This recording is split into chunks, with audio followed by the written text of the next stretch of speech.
ناظرین کرام، آج میں آپ کے سامنے 5 ایسے گناہوں کا ذکر کروں گا جن کا آپ صلی اللہ علیہ وسلم نے خصوصی طور پر ذکر کیا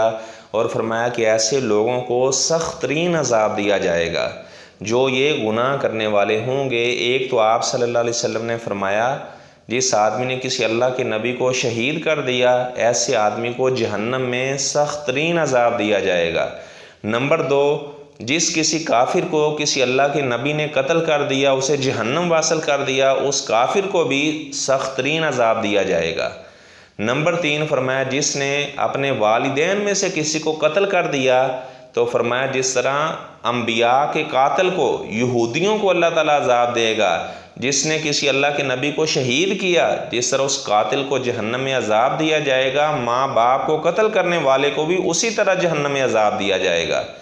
نمبر 4 فرمایا جو تصویریں بنانے والے ہیں، مصورون، تصویریں بنانے والے، فرمایا ان کو بھی جہنم میں سخت ترین عذاب دیا جائے گا۔ اور اس کے بعد 5ویں نمبر پر آپ صلی اللہ علیہ وسلم نے فرمایا کہ وہ عالم جو اپنے علم سے نفع نہیں اٹھاتا،